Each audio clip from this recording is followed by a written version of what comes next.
You're listening to Inclusive AF with Jackye Clayton and Katee Van Horn. Welcome, welcome, welcome. This is the Inclusive AF podcast. My name is Katee Van Horn. And my name's Jackye Clayton. Yeah, it is. Don't you forget it, people.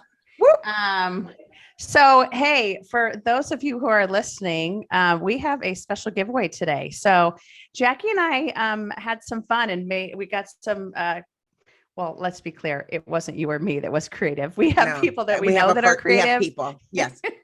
We have the people who are creative, more creative than us. But we have a very fun giveaway for an Inclusive AF mug for those of you who are interested. What you have to do to earn this amazing mug is real simple.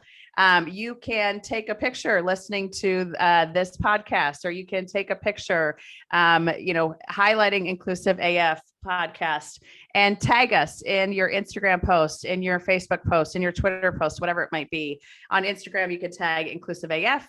On Twitter, LinkedIn, all those others, you can tag Jackye and I.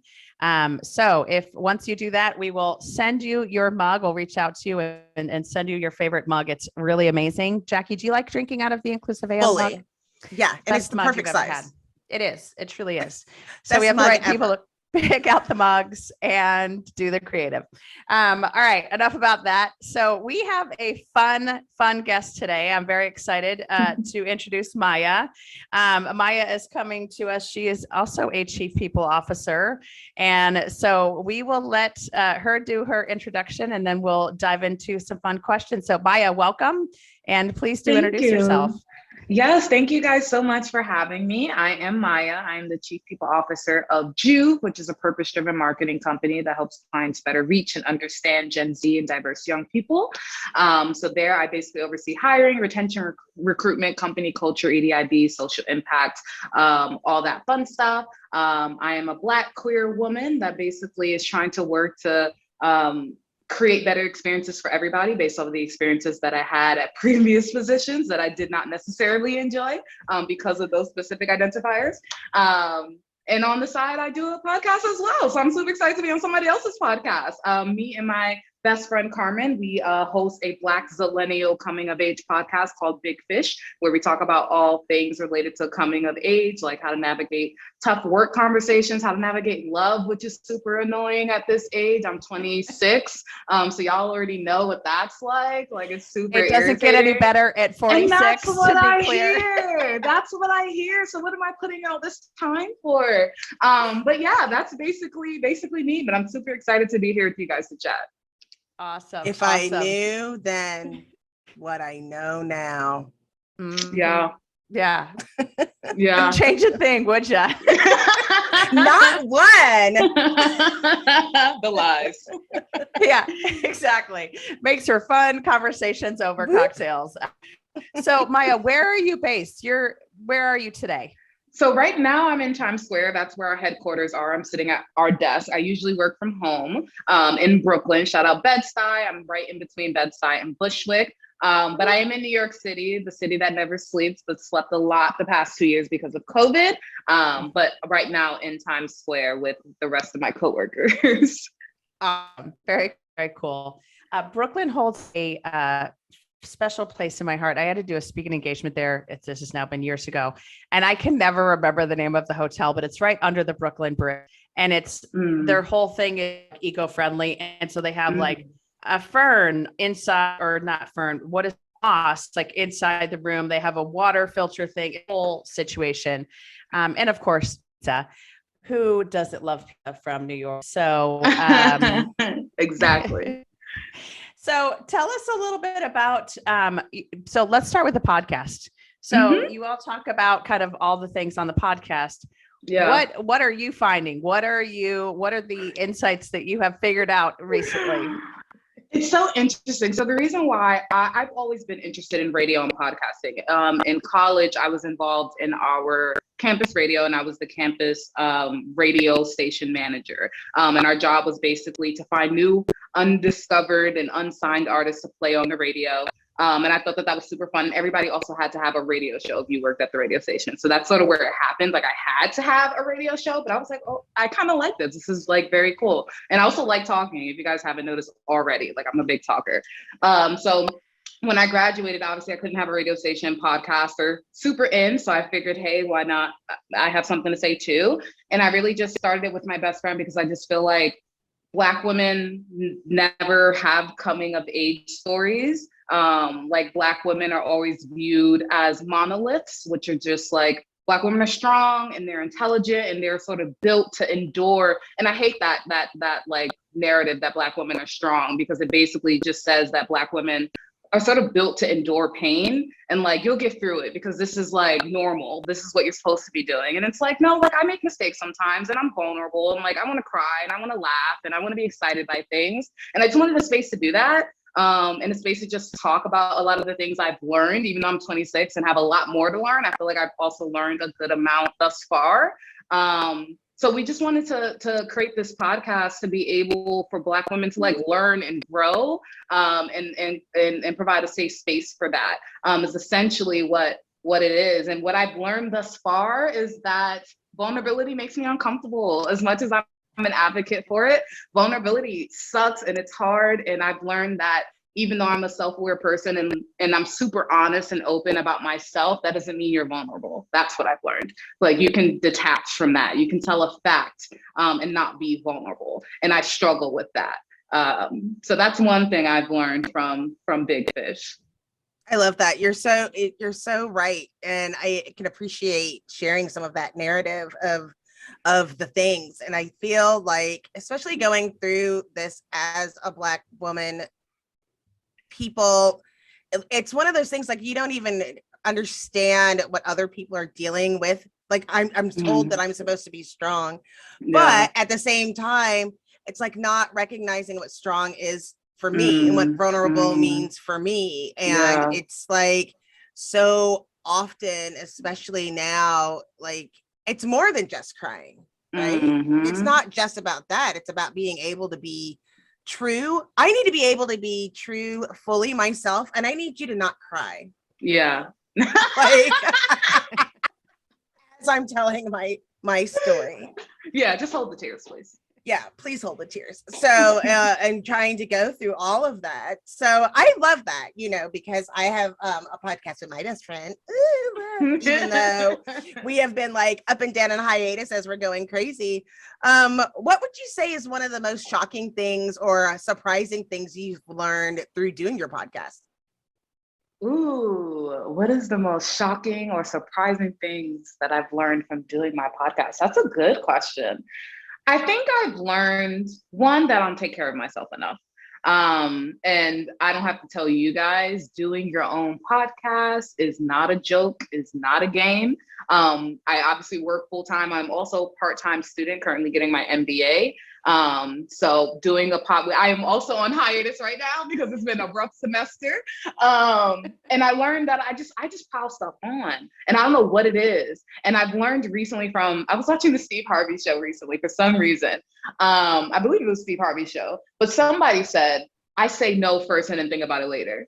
And like, I'm the opposite. I'll say yes first and be like, damn it, why the hell did I say yes to that? Knowing I probably will not have the social energy in like 2 days. And I learned that I don't take care of myself. And that's not to say I don't enjoy podcasting at all. And I love it. And it's such an outlet. But I learned that I pile things on a lot. And just because I'm also a good time manager and I'm a good organizer doesn't mean that I don't need a break, is what I've learned. Yeah, just because you can doesn't mean you have to. That part. And I'm just learning that like last week.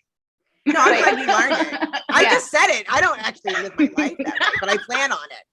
Yeah, it sounds good. Theoretically, it's a really good piece of advice. Yes, absolutely. And I think, I was able to listen in yesterday on a conversation about the most recent McKinsey Women in the Workplace study. And I know this will shock both of you, but women of color are taking on more and more at work and at home. I know that's surprising. Oh my God. I I'm listening, and it was a Teams call, it was a virtual event, and all these people are like, "Oh, that's so shocking." I'm like, "But is it really? Is it really?" Like, Nobody fell out. I would have like walked away, just like fully walked away from the mic. Like, yeah, I was, yeah. how much did So- anybody pay? Did anybody pay for that study? Oh, wait, we'll just get to that. Yeah. I'm like, how many millions went into it? Because you could just look. You could get me a Birkin bag, and I will do a full study. Yeah, I will tell you what's what. Yeah, get it to you in about a week. Yes, indeed. But that one, I did chuckle a bit when there was some surprise in the, on the call, and I was like, okay. But I think that this is something that so many people are coming to this reckoning of. I love what you said of like saying no first and thinking about it later. Like that is, I think all women can take that advice, especially women of color can take that advice, because it is, oh, I just want to take on more because that's what is expected, with no conversation, with no, hey, this is going to be hard. None of that, because the minute you say, oh, this will be hard, or I don't know if I can do this, there is that, well, wait a minute. Are you the one then? Or do I need to, you know what I mean? So social impacts. Let's talk about it. So tell us a little bit. So tell us a little bit about what you all do in regards to social impact with the consultancy. Yeah, that's a great question. So we, by nature, are a purpose-driven company. And for us, that means having that embedded in our company from the beginning. It's not something that we waited to add when we could. It's something that's always been at the foundation of the company.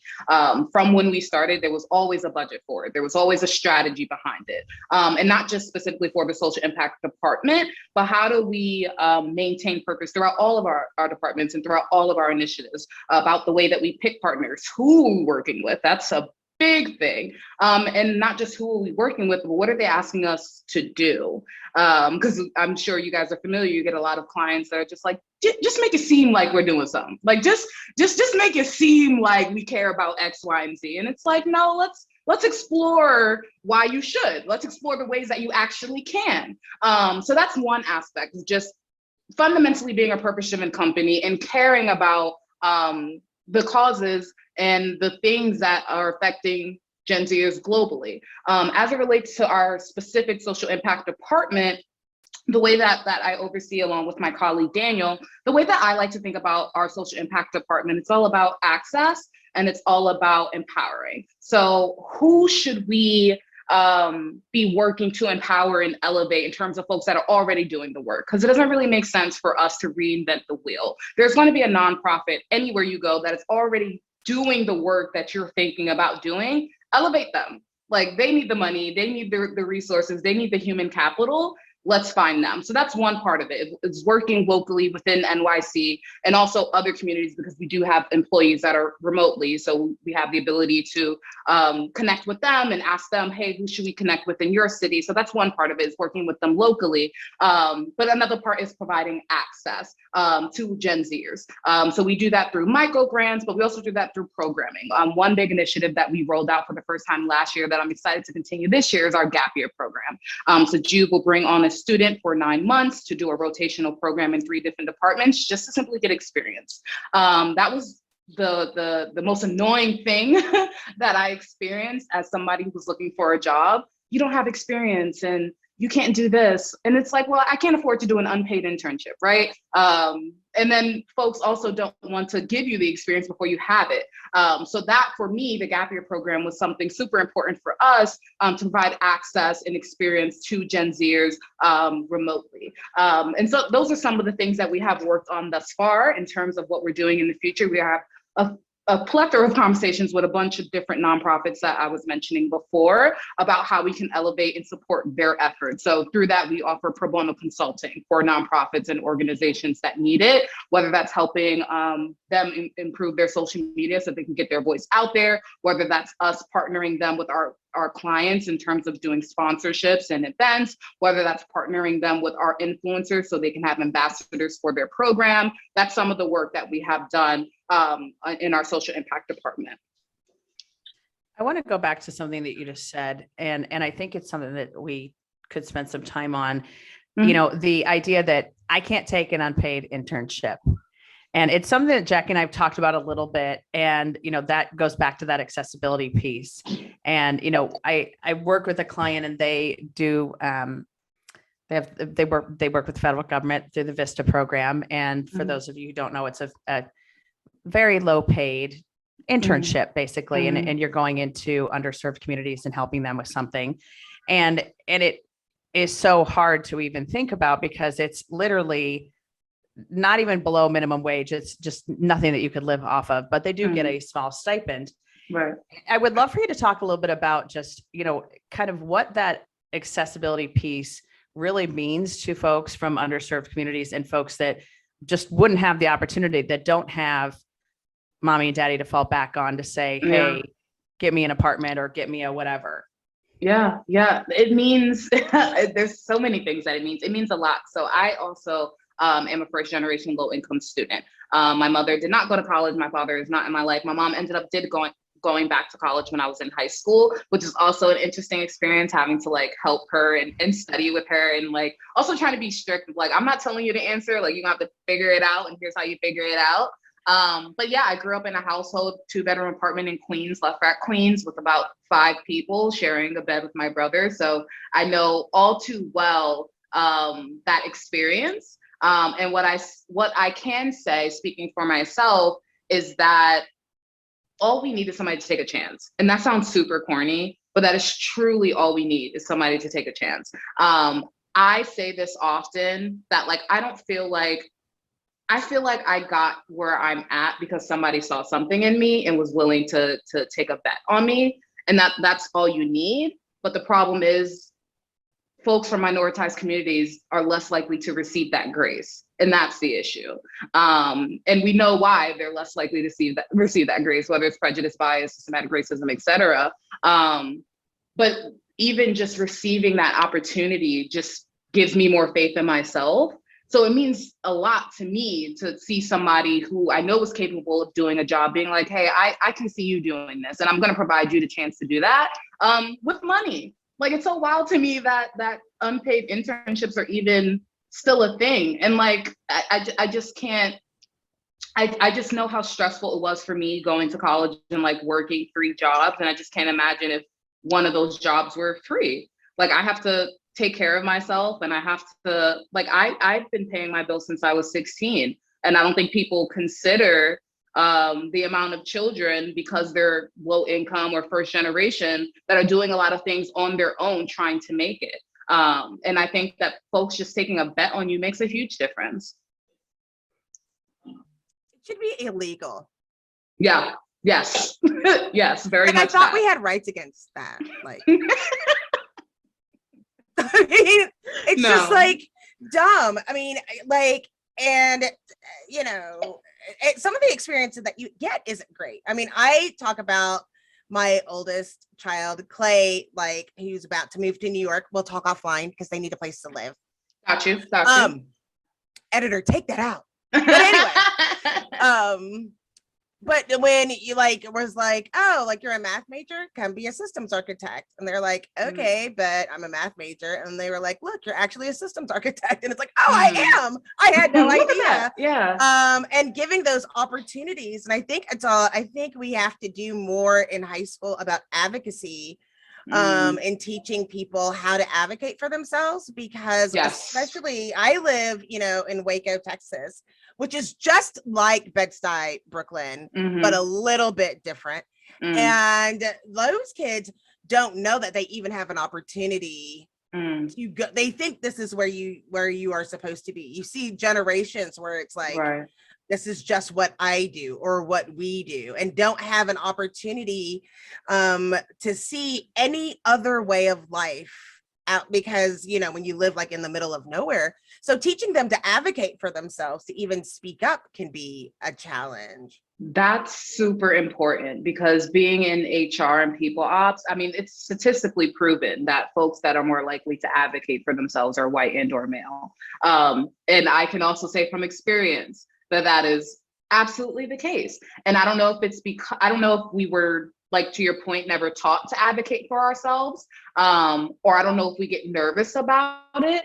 Somebody asked me this question before, and I was like, honestly, before I started working in HR, I never even thought about like doing a counter offer for a job. It was just like, okay, whatever you give me is what I'm taking. And it's so interesting here, like being in HR and seeing the statistics ring true. And I just want to be like, no, fight for whatever it is that you want. Like that's totally okay. Like a lot of my friends come to me for advice that work outside of the company. And I'm like, girl, this is how you do it. This is what you say, because I guarantee you somebody else is advocating for themselves unasked. That's also a thing. Unasked, like just sending an email like, hey, can I be considered for X, Y, and Z? And you should do the same. Go out there. Everybody else is doing it. I have to tell you, my best day is when someone goes, well, and when I was like, what are you looking for? And they were like, oh, I would be, I think I'd be happy at 90. And I was like, well, the minimum on this is 120. Would you be okay with that?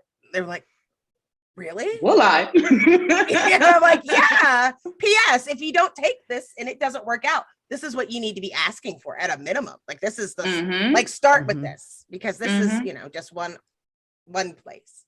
But you're right, you do see a lot of that in HR. Yeah, I wish there was a class, to your point, in high school of just negotiation skills that it's that they pull the women aside, or whoever it is, and just say, this is how you do this. Because it actually makes me very happy every time someone counters, and if it's not the typical person that I'm expecting to counter, that I would be remiss if I didn't ask for more, and you're like, yes. Right.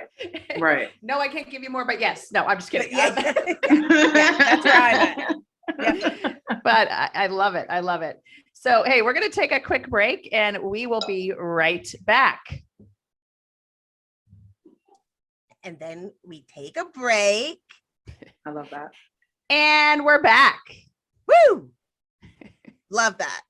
I want to talk about something that we kind of like touched on before the break. And you had mentioned like, why does that happen when you're talking about like white men always advocating and other people that don't fit into that narrative have the harder time. And I think there's one thing that has been passed down since the very beginning of generational trauma that goes through, and also people telling people that they're lucky. Right? You're lucky you have a job, or you're lucky I let you in here. And a lot of people don't realize, especially we know where that like there's a gap obviously for parents or education or having that background, and people do not know their worth. Yeah. They do not know their value. And that's why it's such a great push now. We're seeing like legally and coming up soon in May legally, we're going to see all of those salaries, so people can say, oh, I didn't even know I should have asked for that. I guarantee there are people that are going to be like, I've been grossly underpaid. You think the Great Resignation happened now? Was a thing now. Yeah, that's so interesting that you say that, because it almost was like an epiphany, because I say that about myself often. Like I'm lucky to be where I'm at. I'm lucky to be able to do X, Y, and Z at 26. But it's like, doesn't mean that. Yeah. Because let me tell you, I wasn't doing that at 20. Listen, I don't know. Don't tell my old boss when I was 26. But the thing is, it's like especially when you're grateful and you don't have the example of generational wealth or passing down of that wealth, and you see other people struggle, like you were saying, then like I remember, like I always say, when we were poor and then we were rich and then we were poor again and then we were like, and then we were rich and poor again. I remember like I was a bartender and being like, people giving me $20 for drinks and being like, gosh, I wish I had a $20 bill. Like, when was the last time I had a actual $20 bill? So then you're like grateful, but then you recognize, wait, I think we need to start looking at people like you're already talking about as a whole person and different qualities that they can add to the bottom line, not just title and those things. People have vast experiences that we can find value of if they've given the opportunity. Yeah, no, that is so true. I'm like, I'm all emotional now. I'm like, damn. You taught me that. I'm not teaching you. You just taught me that. You taught me that before the break. You're touched by yourself right now. Your own words. Congratulations, you are amazing. Let me I quote hate you you back guys. to you. That is hilarious. You are absolutely worth it. I think that's a piece that, does get lost sometimes though, is that, this is what we talk about when we're talking about diversity too, is giving opportunities with someone that maybe doesn't have the exact right experience or doesn't have all of the check marks marked, and that's something, again, we know for research.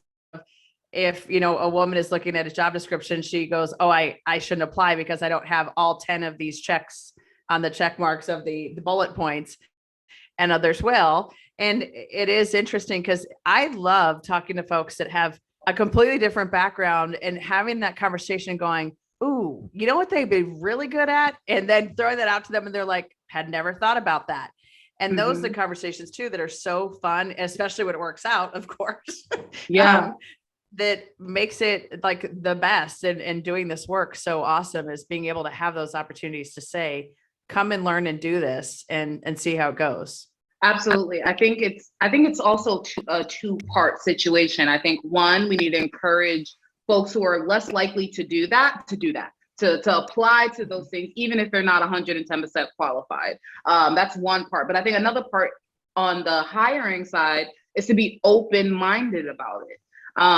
Like if like for us, for example, because we are representing Gen Z, we want our company to be as representative of the generation as possible. And that fundamentally means that a lot of people that we hire are not going to be qualified for some things because we hire a lot of Gen Zers. A lot of times it's their first job or they've been at JUV for so long that JUV is all they know. But it's all about one, like I was saying earlier, sort of taking that chance, but two, I've seen a lot of this in a lot of articles about sort of how to navigate through the Great Resignation, but bringing on folks who aren't checking all the boxes and giving them an opportunity to develop professionally with you and grow with the company, and learn to love the company in that same way. And I think that it's a great retention mechanism, woo-ha, but I also think it's an opportunity to bring in people that you may not even considered before, which is obviously going to be amazing for your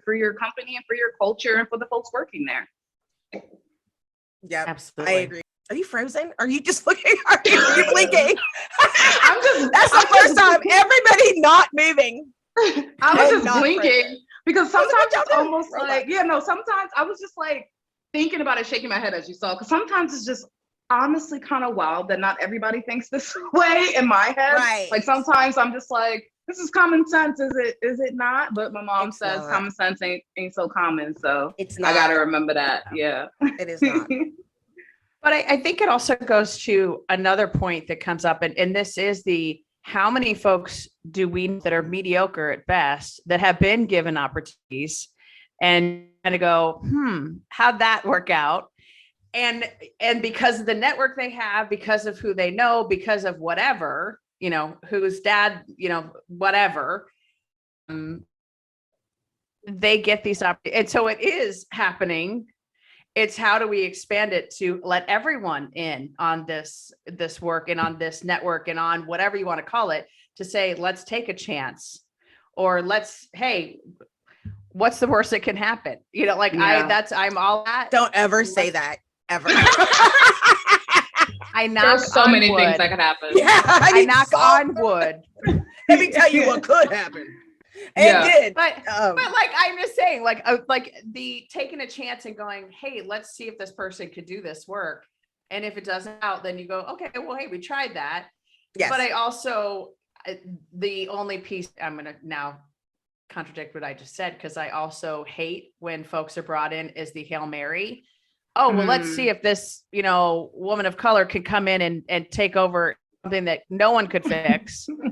And then all of a sudden it's like, well, we tried that diversity thing and it didn't work out. So now we're not going to do that anymore. Yeah. I don't know. That's such a good point that you bring up, because I thought about, it's so funny.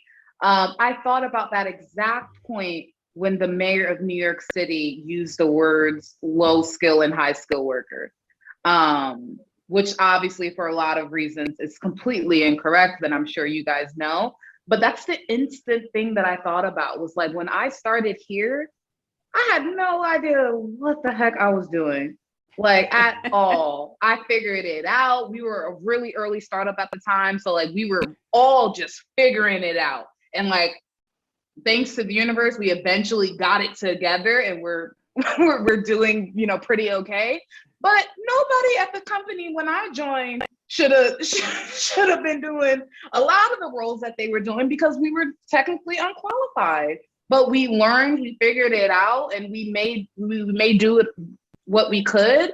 But I also think about when I was going into the workforce and everybody telling me it's not what you know, it's who you know. And then for us to try to diminish folks based off of the roles that they are operating in and assuming that it's based off of their skill is just wild to me. When in reality, it's an work and capitalism is an exclusive space. It's not inclusive. It is about who you know, and it's about what you have access to. And a lot of minoritized groups do not have that access for a lot of reasons. And it has nothing to do with skills. And that goes back to, again, that if you are not qualified 110% for that role, throw your hat in there. Throw your hat in there because there's a bunch of other people who are also doing the same. Well, and I think we're seeing it play out live right now at the Supreme Court level of a highly qualified person being questioned and questioned and questioned. And it's like, I'm full triggered. I don't know if you saw, I just put it on LinkedIn from the LA Times. There's a professor at Georgetown that let their class, Women in Gender Studies program, watch it. And she said, in watching Ketanji Brown Jackson's Senate hearing, said, this is just a masterclass in how Black women have had to be patient, to be fully composed in responding to things that are meant for destruction. These are the kinds of attacks that Black women get in their professional roles. And it's like, I'm fully triggered. Like, I mean, and it happens all of the time. I don't think people recognize how steeped, people like to say systemic racism, but they don't talk about systemic white supremacy. This is like everything is based in that white supremacy, including the way that we interview and hire. That was determined by white men who already had the privilege. That's why these are the things we're dismantling. So if you don't look at it like that, that's why it's like, it's who you know, because that's not, we don't base it on potential. We don't hire based on potential. And the better security, the better IT is getting and all of the AI that's getting, the worse it's going to be because we have lost sight on what is not being said on a resume that shows that this person is somebody we need to bring in. That's such a valid point. That is such a valid point. And I also think about, the fact that they're going to, I feel like everybody has had the experience at some point in their work life where they have encountered at one point or another somebody who was mediocre and should not have been in that position. And it's like, if you're willing to take that chance on that person, you might want to take that chance on somebody else as well. And I should be okay, right? Right. That's all I'm saying. We have all like walked into a store or gone to a service and been like, how did you get this job? Like, I wish I could have been a fly on the wall through that process because. Well, and it's also, how did you get that job?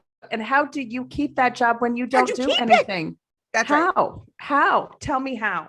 And demand for more money. I've met them too. And mad that they didn't get a raise. Y'all triggering me right now. I was gonna say, You're gonna have you didn't know you were gonna get all fired up coming on this podcast, did you, Maya? Yeah, I'm getting a little warm. There's still a lot of work to be done, to be clear. Okay, so tell us a little bit more about the consultancy. So social impact, obviously. Who are your clients? Who are you working with? What's your focus area? Yes. So as I was mentioning before, we are a purpose-driven marketing company, and we fundamentally just help clients better reach and understand Gen Z. So clients will come to us with a specific ask, and we'll partner them with Gen Zers on our team. We have folks in all 50 states as well as internationally to conduct research, to co-create campaigns, to execute on any strategy, live activations, presentations, social media audits, retainer services, the whole nine. Some of our clients that I can say include JanSports, Beyond Meat, Timberland are some of our past clients. We also worked with BET, as well as a few nonprofits as well, and startups like Avia, Geneva, Levi's, Beats. We worked with a really cool company, and I'm blanking. Oh, Freedom March NYC, which is a nonprofit in New York City, Black woman nonprofit that was really, really prominent in the summer of 2020 when the murder of George Floyd happened and the world wanted to suddenly pay attention.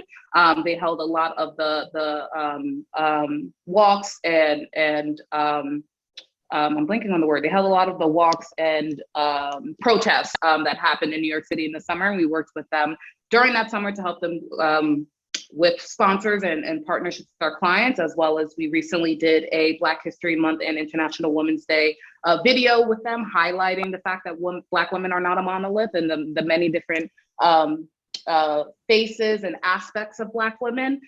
So we work with nonprofits, small companies, political campaigns as well, and some of the bigger companies that I mentioned.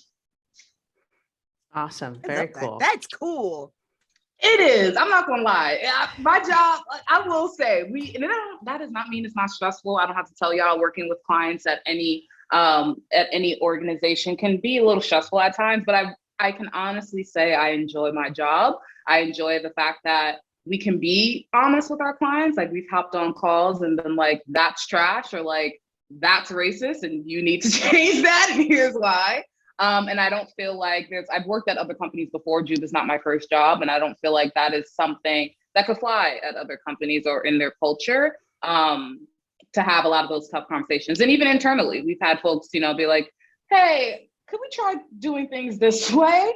And we'd be like, oh yeah, that makes sense. Like, let's adjust. So I really enjoy that about JUV. That's awesome. And I love the idea of calling out those times when a marketing campaign or whatever it might be just is like, wait, I'm sorry. Who said this is okay? Yeah. This is a good idea. I'm thinking back to which Jenner was it that did the Pepsi I commercial? was gonna bring it up. Kendall. Yeah. Kendall. Bring it up. Oh Sweet my baby. goodness. Sweet baby. Yeah. Oh, honey. Doesn't know. Yeah. Bless your heart. Yeah, exactly. Okay, Bless sugar. her heart. Mhm. Absolutely. But I mean, I think all of us can think of probably right off the top of your head where you're like, who was in that room? Who was in the room that said that was okay? Right.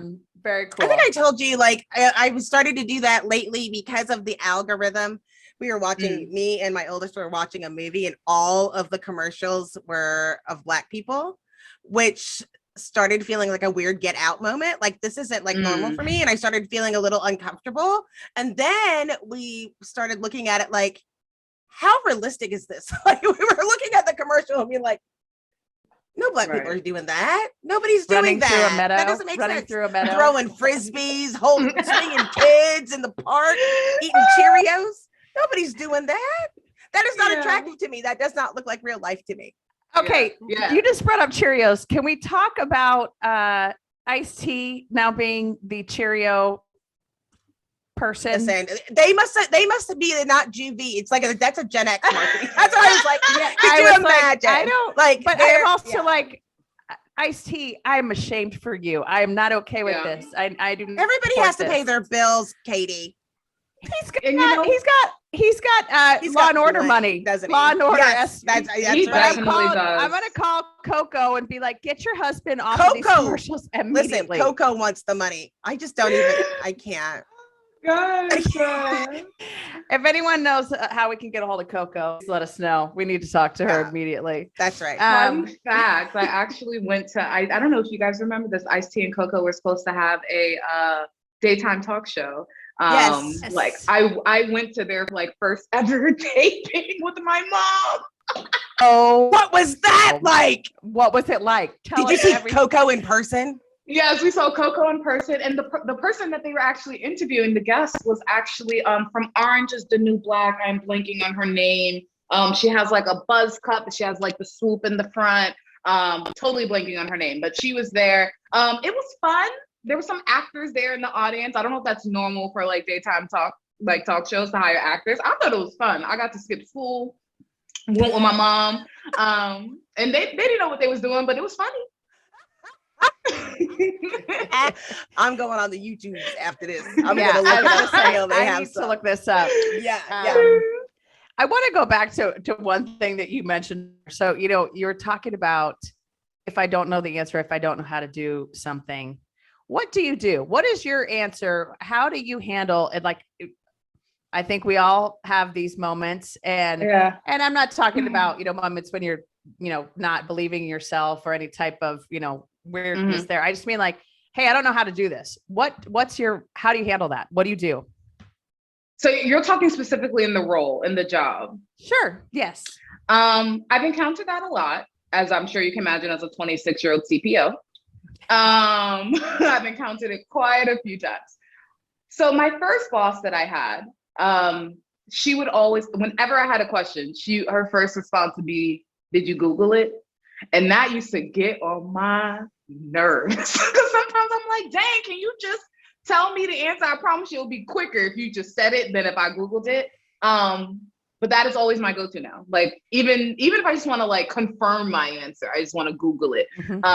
YouTube.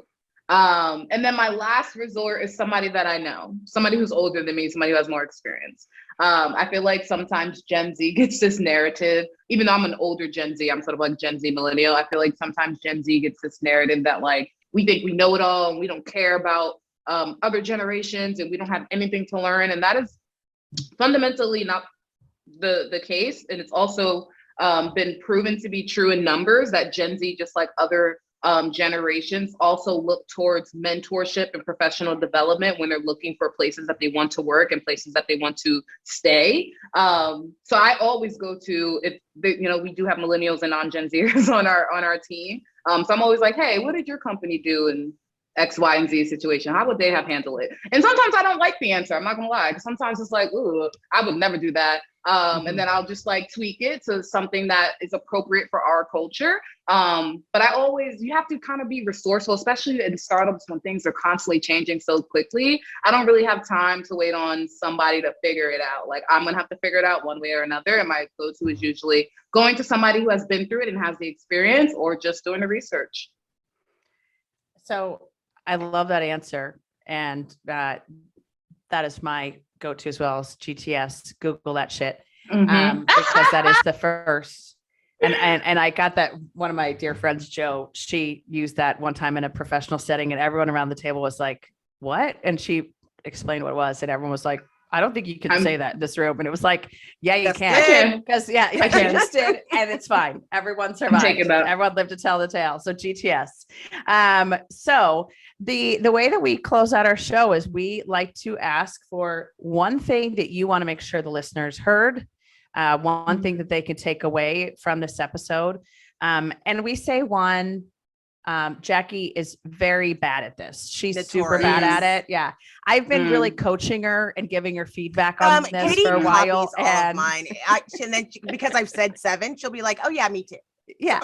What Jackye said. Yeah. So what's one thing you would want listeners to hear? Do I get to elaborate on my point? Yeah, absolutely. Okay.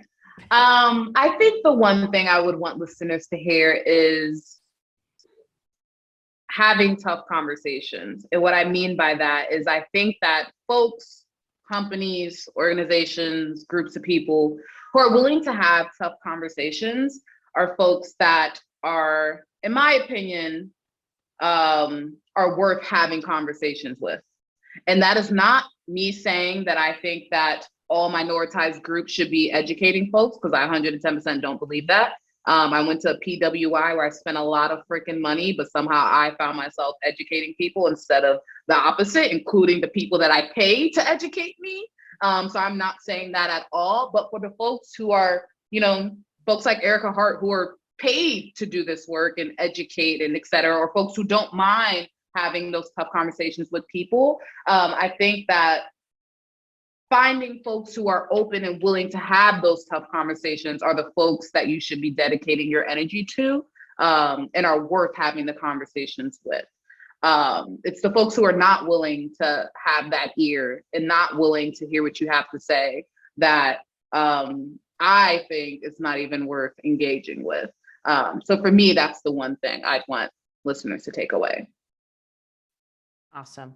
And I love what you're saying there, because I think there's also this piece of surrounding yourself with those people that you can have those conversations with. You get so much better yourself. Everybody takes something away. Everyone gets to learn something. And so that's such a huge one that I think all of us, and also like those difficult conversations. So also choosing folks that maybe have a different point of view to have in front of you. Sometimes you want to throat punch them, but it's okay because you're learning. We're all learning together, even though there's throat punching. Jackye, what's yours? What's yours, Jackye? I think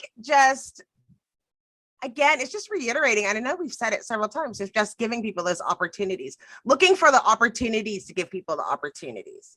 Like you might not want to, there are some opportunities. Maybe you're not going to hire them as your CFO and they don't have any experience. However, look for opportunities to create opportunities so that you can open the doors and do that. I know it's only one really this time, but yeah. Yeah, that was very good. I was waiting for more. I thought there were going to be. I know, me too. Things. Yeah. No. I'm going to go back to your Steve Harvey quote of the say no and think about it later versus say yes and think about it later. I love that idea. And I think so many people should take that away and, put that in your pocket. Because how many of us have been sitting on the couch at, 5:30 on Tuesday going, I don't want to go to the thing, whatever the thing is. I want to sit here and watch some trash TV and close my eyeballs. And so I think there's like that, just saying no first, that being your default is and saying no as a sentence, no other explanation needed, is also great. Maya, thank you. This has been super fun. It was so fun. Please invite me back. This was great. I love it. Okay. Yeah, we have found now that like part one always like it's always a good part one. We're like, let's have 6 more parts because we want everyone to come back. So you need to come back. Yeah, you definitely need to come back. So this is Katee Van Horn. And this is Jackye Clayton. Bye. Okay. And this is the Inclusive AF podcast. I judge you. I judge you right now. Bye-bye. Bye.